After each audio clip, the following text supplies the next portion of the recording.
Hello, everyone, and thanks for tuning in to Lynn's Life Lessons. Hey, guys, you know it's Monday where I do my mental health piece. And, guys, I want to say thank you so much to all my subscribers for subscribing to the channel, guys. I really appreciate you, my old and my new. I thank you, guys. And you all have been a great blessing to me as I begin to share a lot of the things that have been going through in my life.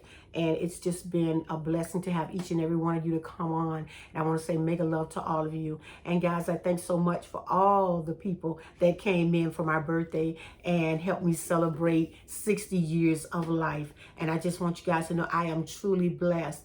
And I thank God for everyone that came in and said something for my birthday and said happy birthday, guys. I really appreciate each and every one of you guys for coming in because you took time out of your schedule to say something special to me. And I thank you for that.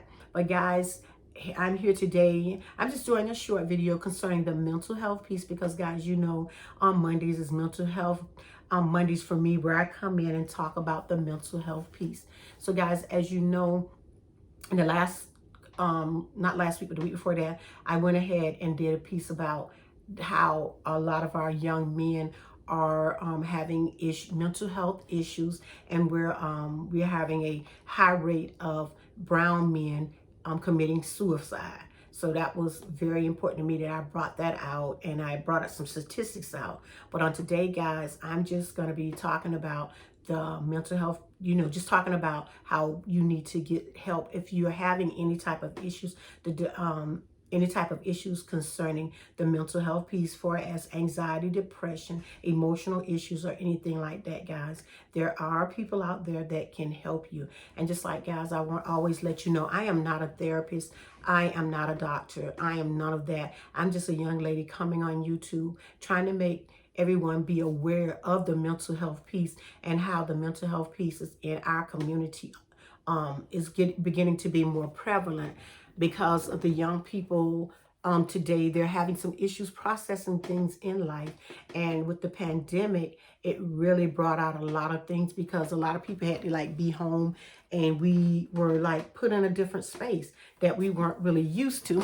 So guys, that's why I come on with my mental health piece to talk to you about that and to let you know you don't always have to get on medication. You may need to just see a therapist or someone to talk to, but the only way that you're going to know if you need that is if you go ahead and see a psychiatrist, which can diagnose what is going on with you, or another professional. And just like I told you guys, if you don't know where to go, you can always Google it, and it will tell you places you can go or numbers you can call if you're not, you know, if you need someone to talk to. That is very important. And also, you can reach out to if you have a primary care physician, you can reach out to that primary care physician. They can line you up with the person that you will need to see, because they are very proactive with that. When you go to the doctor, they can, you know, you just let them know what's going on. And don't be ashamed, because there are so many people out here that have things going on and they're trying to hold everything in and process it like that. But guys, when you have trauma or things that are going on in your life that you can't process, you need to get the necessary tools that will help you be the best person or the best you that you can be. It's very important. And guys, I always talk about this because I had a lot of trauma in the first part of my life. And I just like to talk about it and let people know you can get help. And it's not embarrassing or anything like that. And it's okay, because it's better to get help than to go and try to process everything by yourself. So guys, I'm going to throw on the glasses because I'm going to read a few things I took off the computer today just so I could talk about concerning it, because since the pandemic, we've had some issues. And it says that 48% of young adults struggled with mental health in 2021. And it says that it talks about the census, but I'm not going to say that. It says the Pulse survey data from the U.S. Census Bureau determined the prevalence of anxiety and or depression symptoms And it says that the data collected in June through early July 2021 also included rates of mental health service utilization and some unmet needs for mental therapy. So it's just letting us know during that 2021 that a lot of people were having issues with mental health. And some people needs were not being met concerning it. A lot of people were able to get the help that they need. And it says that 48% of young adults reported mental health symptoms. And among those with symptoms, 39% needed prescription drugs or prescription medication. And if they didn't need the medication, just like I told you guys, you can get the counseling. So while 36% reported unmet counseling needs, which means they were not able to get help, so their needs were unmet.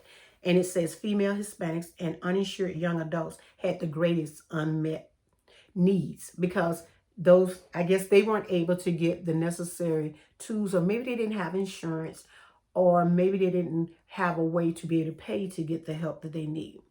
It says they had the greatest unmet need. Through these trends, we're not statistically sufficient.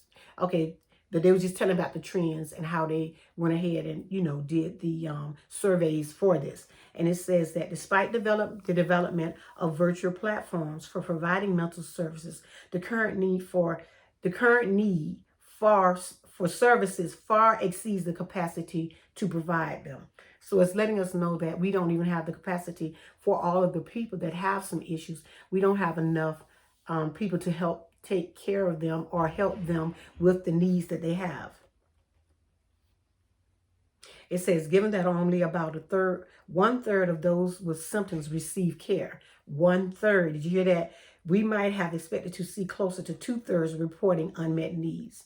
And the thing about that is people that need the help, but they're not able to get the help because maybe they don't have insurance and maybe they don't have a way. But guys, I need you to go ahead and Google, and there are some places that will help you where you will not have to pay for it, because a lot of people don't know that part.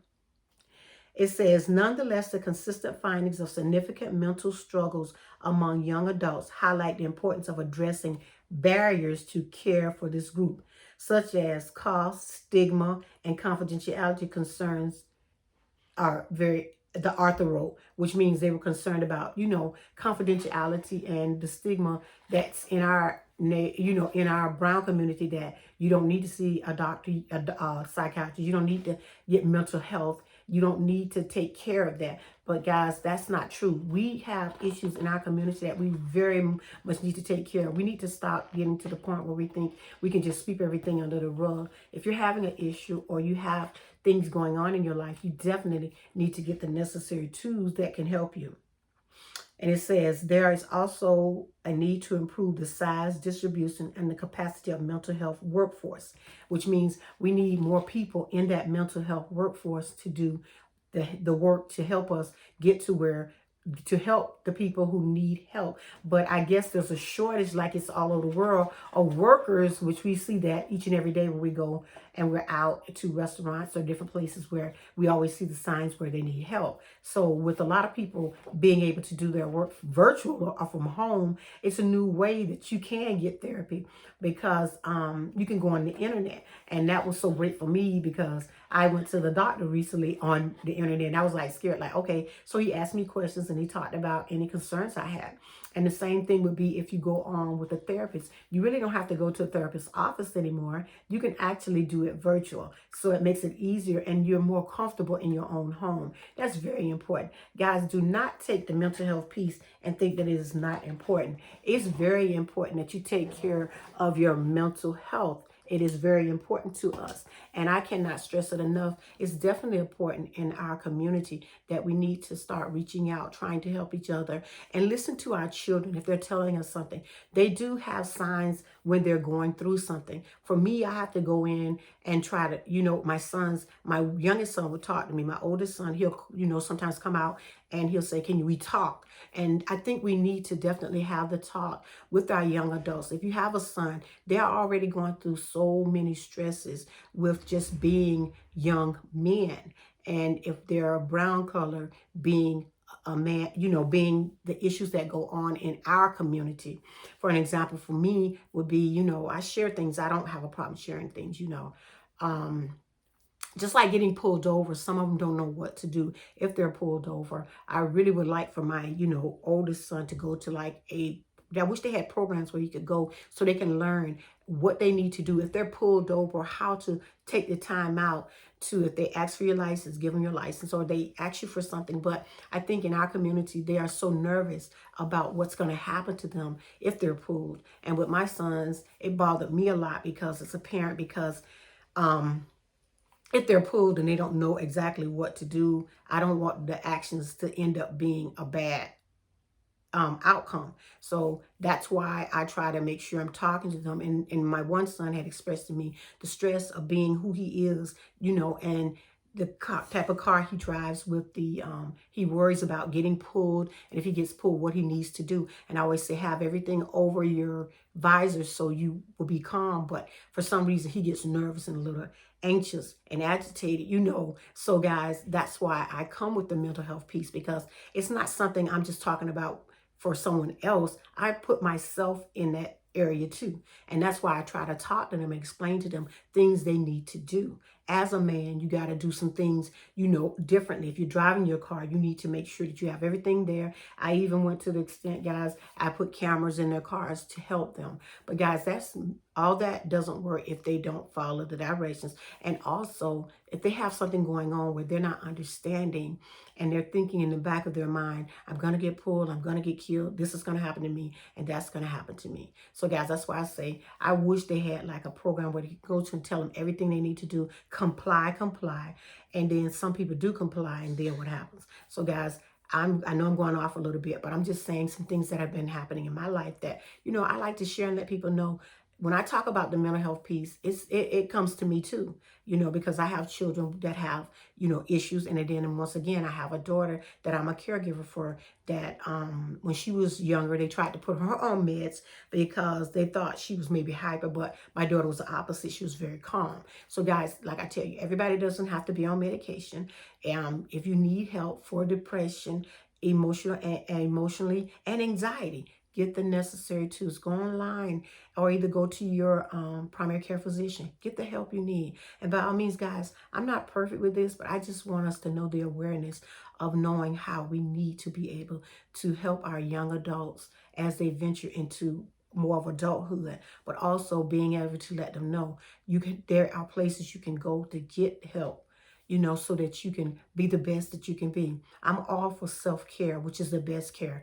And you got to make sure, guys, that you're loving yourself first before you can continue to love on someone else. And then stay into the prayer piece and make sure you're doing your prayers. Make sure you're doing your affirmations, guys, and make sure you're doing your daily devotion. So, guys, I don't want my video to be too long, but guys, I want you to make sure you're taking some time out for self-care. And self-care includes the mental health piece. Whatever makes your mental or your mental feel better. Mental feel better, guys. So make sure you're taking care of this so that you can take care of all of this. So guys, thanks so much for tuning in, guys. Hope you guys have a blessed 4th of July, guys. Continue to enjoy, continue to love, and don't forget to check on someone to make sure they're okay too. Thanks, guys. Have a great one, and I'll definitely see you in the next one, guys. Bye-bye.